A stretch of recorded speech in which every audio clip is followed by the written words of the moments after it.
I think this presentation will go more in line of what was presented in first session of this second part. So what I'm going to present is a RITrainPlus project. So this is going to be only introduction to it, but I hope you will get some ideas for your future work also here. So what we're talking about is that research infrastructure and core facilities are a vital element for the realization of European Union as a knowledge base. And they are the core of open science and open innovation strategy and standing pillars for excellence in science. So when we're talking about the history of research infrastructure, so these are some numbers that our coordinator put together. So approximately 55 research infrastructures from S3 roadmap have a budget of 2 billion euros per year. And then more than 1,000 research infrastructures receive national or European support budgets, this coming from, let's say, FP7 projects or now Horizon. And in general, from these projects, on average, around 300,000 euros per project are devoted to the different training activities. But all of this is really scattered, fragmented. We all know when the project finishes, where is the material, what to do something with it. But also the current business development programs offered by universities and business schools do not tackle the specific needs of research infrastructures and core facilities. And I think this is was presented today by one of the speakers. So the project itself identified these needs, and these are to support research infrastructures and core facilities to prepare the next generation of leaders and empower the current staff. And then to develop a long life management education specialized to tackle these specific challenges.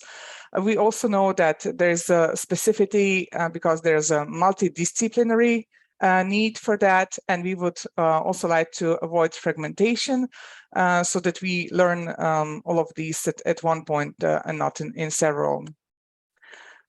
So RITrainPlus aims to meet these needs in the way that we are designing a training program to fulfill the competency requirements for the current and future managers of European research infrastructures and core facilities. And just in short, I would like to introduce our partnership as it is. We are 9 research infrastructures coming from different thematic domains, so which is really important because we see what is the need in one and what is the need in other.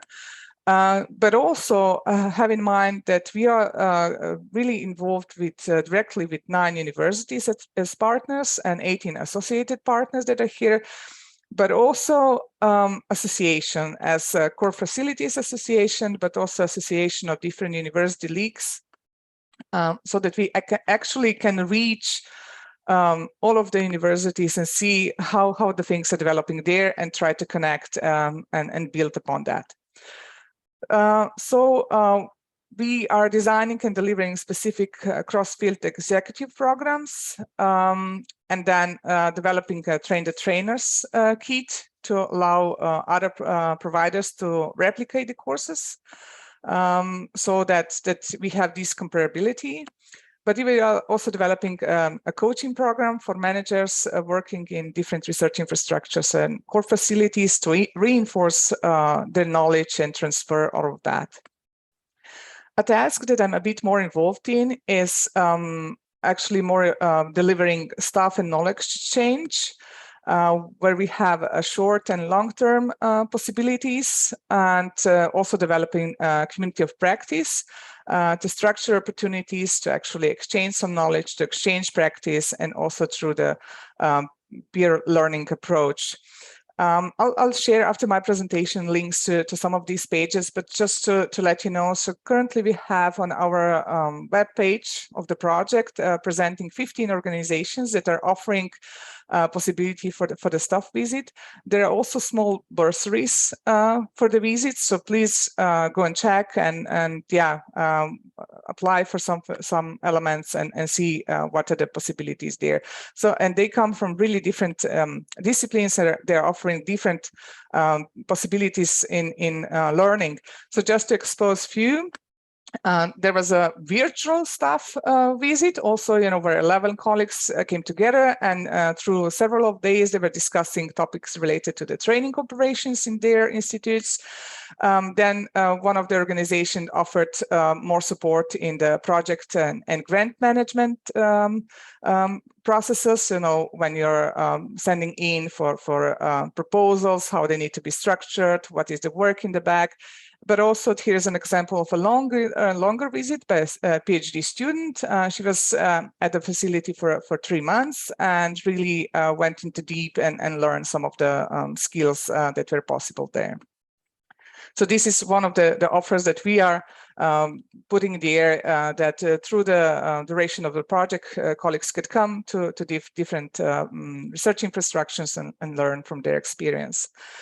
And another element that we are putting there together is a community of practice. This is an online forum, so to say, and community is led by CESSDA linked third party, which is Social Science Data Archive in Slovenia, actually, but is supported also by other colleagues. So activities that will be or are already taking place under the community of practice, we are to deliver 4 in-person workshops, but there are also online shorter webinars that took place every second month on second Friday. It's an hour-and-a-half event, and yeah, you're more than welcome to join.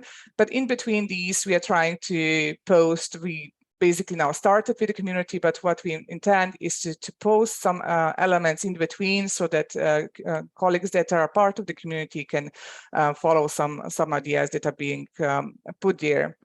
What I would like to present here just shortly, because I think it's of interest in this audience, is that we were at the time of putting together the community of practice also really heavily looking into the tools that we could use for the community of practice. And this is a list of desired features. I will not go through them, but I'll leave it in the slides so that you guys can check it later. But we had some ideas of what we want to do. And these were the tools that we were evaluating. So Mighty Network, Tribe, Discourse, Meeties Space, and then also a Facebook group. And elements that we evaluated and realized what they are. But one of the elements that actually prevailed was the cost. So we wanted to have actually community of practice live even after the duration of the project. And that wouldn't be possible if we would need to pay a fee for a tool. So because of that, we actually decided to go for the Facebook, even though that some of the other tools might offer better solutions. But again, yeah, if we would, and if we will see through the duration of the project that there are possibilities for long-term financing, we probably will change the tool. But in order to have it free and with all the elements that we wanted to have in, we choose Facebook. And we so far have 2 online events about starting a new post in research infrastructure.